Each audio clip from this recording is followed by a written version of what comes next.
Welcome back नाजरीन। सलमान शहबाज के फैसले से मुतल्लिक लंदन में इस वक्त क्या सूरत हाल है, उस हवाले से भी लंदन से हमारे साथ मौजूद होंगे अमजद चौधरी। उनसे तमाम तर मालूमात लेंगे कि किस तरीके से लंदन में इस वक्त सूरत हाल है। वहाँ पर मुस्लिम लीग नून के कारकुनान का क्या रद्द-ए-अमल है, इस पर पीटीआई के कारकुनान भी लंदन में मौजूद हैं। हम देखते रहते हैं कि अक्सर इवन फील्ड के बाद पीटीआई कारकुनान जो हैं वो अक्सर नारेबाजी भी कर रहे होते हैं, एहतजाज रिकॉर्ड करवा रहे होते हैं।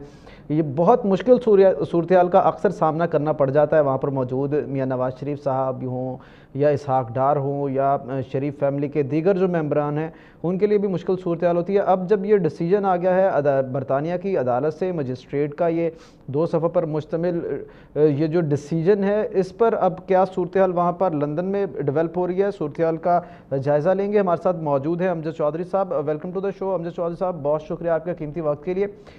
इस वक्त ये फैसला जो आया है सलमान शहबाज के ख़िलाफ़ जो तहकीकात हो रही थी गुज़श्ता 20 माह से, एक बड़ा साय ऑफ रिलीफ है शरीफ फैमिली के लिए। लंदन में वहाँ पर क्या माहौल देख रहे हैं आप?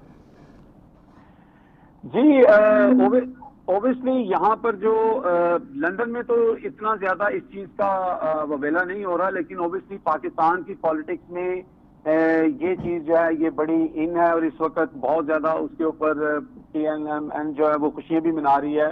और वो लोगों को वहां पर जिस तरह का मीडिया प्रोजेक्शन हो रहा है, जिस तरह की खबर जो है वहां पे पब्लिश की जा रही है, ओबियसली एक कंसेप्ट दिया जा रहा है कि शायद ये जितना भी मनी लॉन्ड्रिंग के पुराने केसेस हैं, ये जो भी केसेस हैं, ये सब से जो है वो बरीयत हो गई है। ऐसा बिल्कुल भी नहीं है। ये बहुत जिसको जो फैसला है, अगर आप उसकी सिंपल ट्रांसलेशन करते हैं तो इसमें बिल्कुल ऐसा नहीं है जिस तरह वहां पर पाकिस्तान के अंदर मीडिया हाउसेज कर रहे हैं। असल बात यह है कि अगर आप देखते हैं तो ये एक तकरीबन 19 अगस्त जो है 19 और 20 अगस्त जो है 2019 में उस वक्त यहाँ की जो गवर्नमेंट थी उन्होंने एक सर्कुलर जारी किया था, जो यहाँ का NCA है, उन्होंने बहुत सारे अकाउंट मुंजमद किए थे, जिसमें तकरीबन 100 मिलियन पाउंड जो है वो लोगों का मुंजमद किया गया था, जिसमें एक शख्स का उन्होंने बीच में जिक्र किया हुआ जिसका 20 मिलियन था।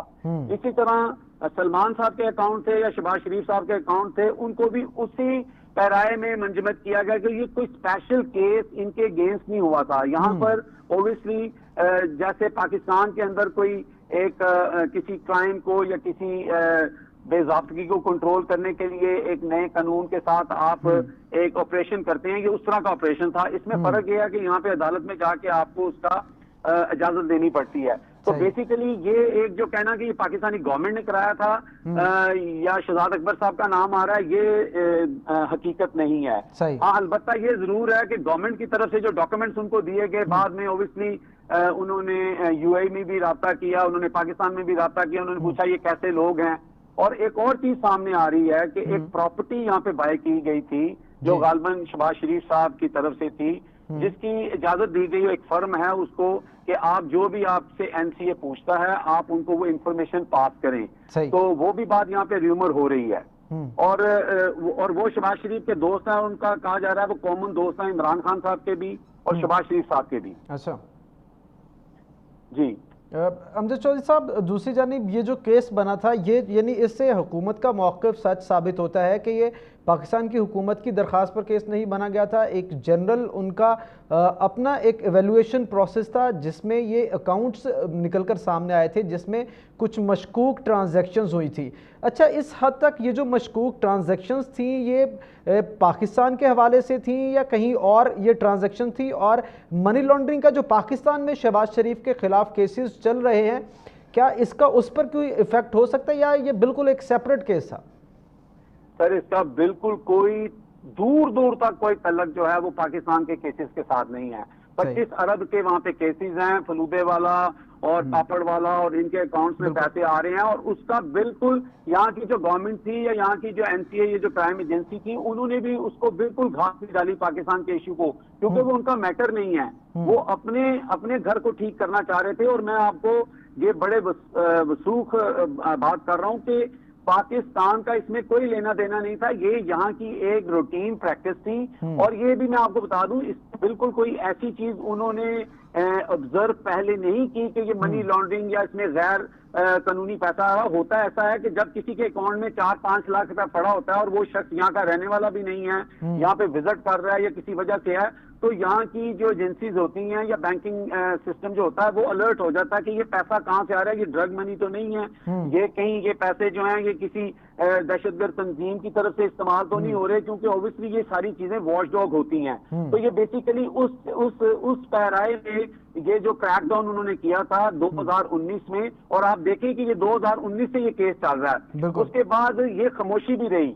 इसके बाद ये है कि किसी ने बात नहीं की, ना तो पाकिस्तानी गवर्नमेंट ने बात की इस केस के बारे में, इवन शहबाज शरीफ साहब ने या सलमान शहबाज ने भी इस पे बात नहीं की। उसकी वजह ये थी कि यहाँ के कानून के मुताबिक जब तक किसी चीज का डिसीजन नहीं आता वो जुर्म साबित नहीं हो सकता, आप उसको डिस्कस नहीं कर सकते। इसीलिए ना शहजाद अकबर साहब ने इसका जिक्र किया या पाकिस्तान की गवर्नमेंट में किसी ने जिक्र किया, पता था उनको, और इसीलिए शहबाज शरीफ साहब ने किया। और दूसरी सबसे बड़ी बात यह है कि आप ये देखेंगे टाइमिंग कैसी है।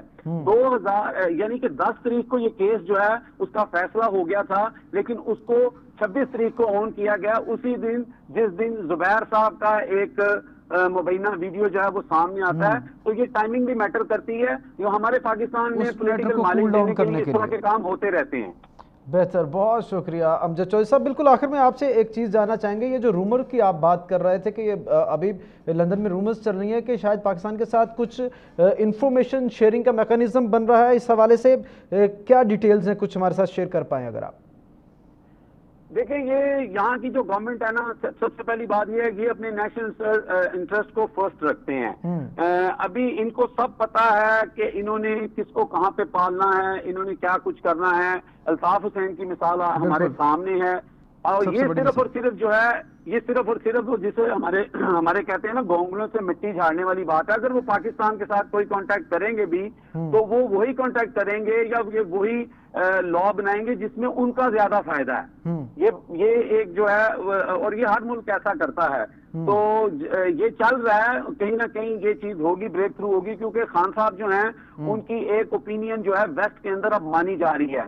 एक छोटी सी बात जो इससे रिलेटेड नहीं है, मनी लॉन्ड्रिंग के हवाले से यूएन जनरल असेंबली के इजलास में भी वजीर आजम साहब ने बड़ा कैटेगोरिकली इस हवाले से बात की है। जी, मैं उसी में एक और चीज ऐड करता चलूं यहाँ पर कि आप ये देखें कि जनरल असेंबली में जो तकरीर इमरान खान साहब की, जो पाकिस्तान से वर्चुअल तकरीर इनकी वहां पे प्ले की गई, इस वक्त अगर आप यूएनओ का जो यूनाइटेड नेशन का जो अपना चैनल है यूट्यूब का, अगर उसकी वेबसाइट पे जाके देखते हैं तो इमरान खान साहब की तकरीर को इस वक्त तकरीबन 4.5 सबसे ज्यादा व्यूज मिले हैं। बहुत शुक्रिया अमजद चौधरी साहब, आप हमारे साथ मौजूद थे। नाज़रीन, प्रोग्राम में यहाँ पर लेंगे एक break. We will be right back, stay with us.